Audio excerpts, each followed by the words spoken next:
The national president of the Nigeria Union of Journalists, NUJ, Abdul Wahid Abdusale, has charged media owners defaulting in the payment of salaries to their workers in arrears of 1 year and above to pay them and improve the fortune of journalists.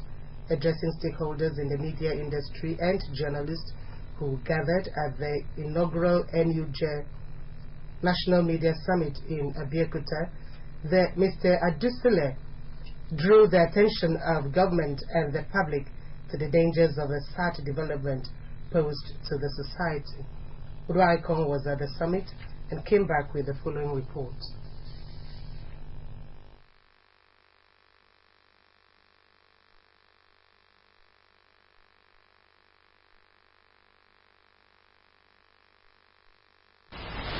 Describing the media industry as one in a crisis, Abdul Wahid Odushile said the ability and capacity of the media to perform its role in the society was hindered by the prevalence of what he called sector media owners who have refused to pay their workers in spite of entreaties made by the NUJ.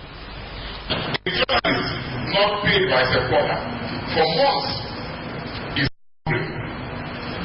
and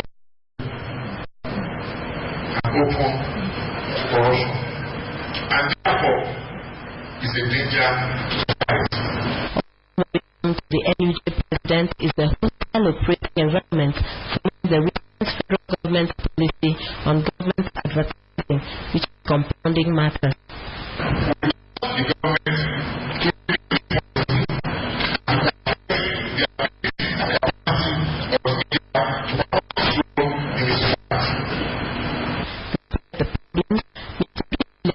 Nigeria journalists to continue to work towards factors that will benefit society. The media must promote those issues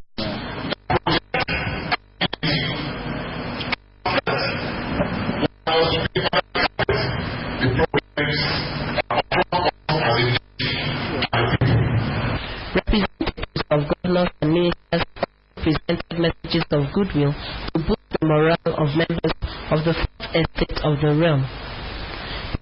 The media were later guided on a tour of Ogun State.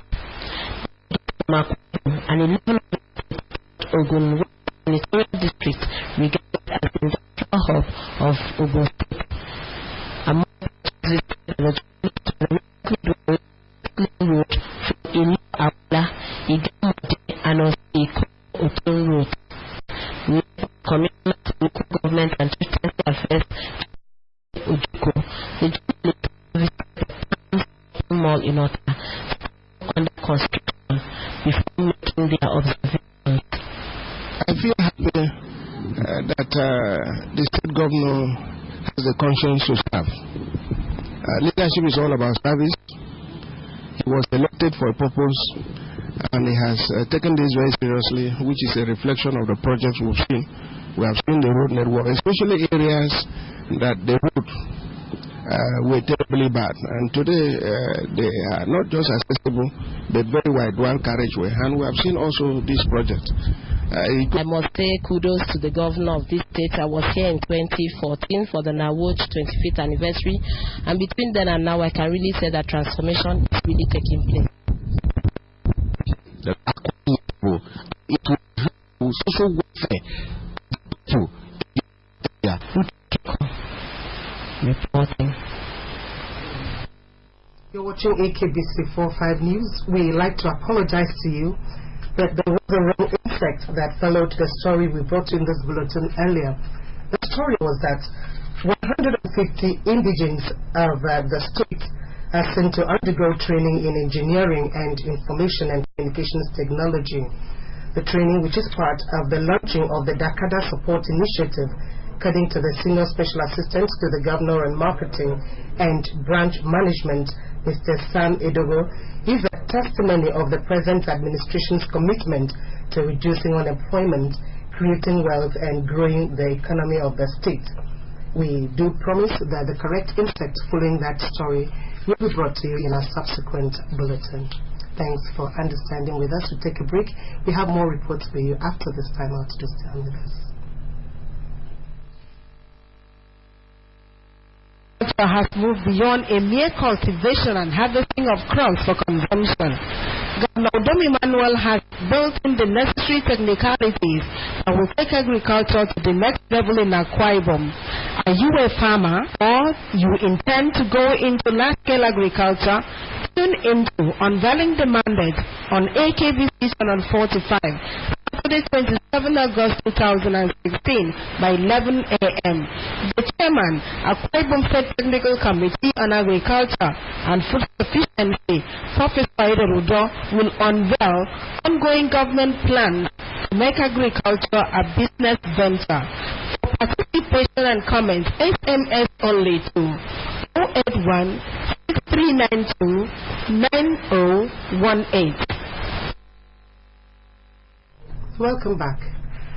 The general sanitation for August is taking place about now. A statement by the Ministry of Environment and Mineral Resources has advised members of the public to participate fully in the exercise, which will last between 7 and 10 o'clock in the morning.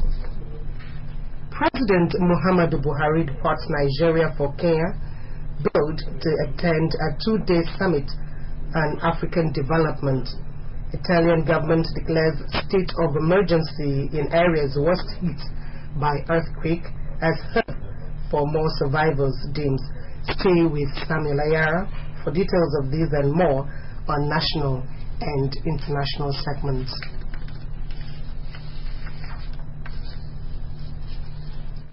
President Muhammadu Buhari is attending the 6th Tokyo International Conference on African Development in Nairobi, Kenya.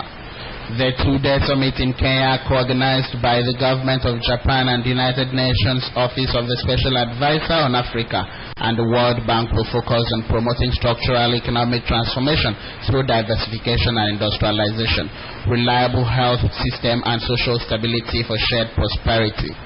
During the summit, the President would participate in plenary sessions of TICAD in alignment with African development. He will also hold a bilateral meeting with the Japanese Prime Minister, Shinzo Abe.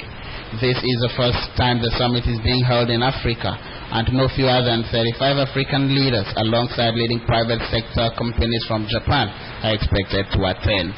Nigeria's Minister of Power, Works and Housing, Mr. Babatunde Fashola, has expressed commitment of the federal government to developing local capacity by using made in Nigeria items in national building plans. Fashola made the statement at the 5th National Council on Land, Housing and Urban Development held in Ilorin, Kwara State, where he also assured Nigerians of government's determination to improve the power sector. He said that building the local capacity of professionals in the country was part of efforts to diversify the economy to a multi-economy. Fashola tasked Nigerian professionals on evolving made in Nigerian products, especially pens, doors, keys and other building materials, promising that his ministry would continue to patronize locally made products in the building sector.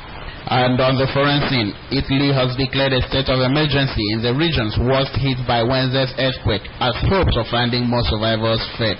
At least 268 people are known to have died with over 400 injured, even as teams have sustained the search on the rubble of toppled buildings for a second night. Hundreds of aftershocks have hampered efforts of 5,000 rescuers in the wake of another magnitude 4.7 tremor that struck the area again on Friday morning. In a bid to cushion the effects of the incident, the Italian Prime Minister, Matteo Renzi, has pledged 50 million euros in funds for rebuilding the area, as tax for residents have been relaxed amid criticism over shoddy constructions. Renzi, in an address, said it was absurd to think the country can construct completely quake-proof buildings. The worst affected towns, Amatres, Akwata, Akumoli, and Pascari del Tronto, are usually a sparse population area, but had a swollen population of tourists who visited for summer. The U.S. 2016 presidential race on Thursday assumed heights of racial resentment as Donald Trump attacked Hillary Clinton for a video featuring white supremacists, and Clinton prepared to deliver a speech detailing how Trump campaign have taken the hate movement mainstream. Trump, who is trailing badly in the polls, has moved to capture non-white voters as he met African American and Latino activists at the Trump Tower in New York after moderating his stance on immigration. Trump said he has always enjoyed a good relationship with the African American community, promising to consolidate on the relationship. Describing Hillary Clinton as a bigot, the Republican candidate said she only valued non-white votes, not non-white voters. Clinton, in her response, remarked that Trump had earlier questioned the citizenship of the first African-American president, courted white supremacists, and had been sued for housing discrimination against communities of colors. Thank you, Samuel. And now to end the news, another look at the top stories. The state government is to revisit the handing over of mission schools to their original owners. Governor Udom Emmanuel dropped the hint when old boys of Methodist Boys High School, Oron, called on him. The Nigerian Union of Journalists has called for a comprehensive redirection for media professionals through training. That was a package. Do remember that you can watch AKBC TV News online by logging on to akbconline.org or follow us on Twitter at AKBC45U or on Facebook at AKBC Channel 45. That package will be back by 12. Until then, do stay blessed.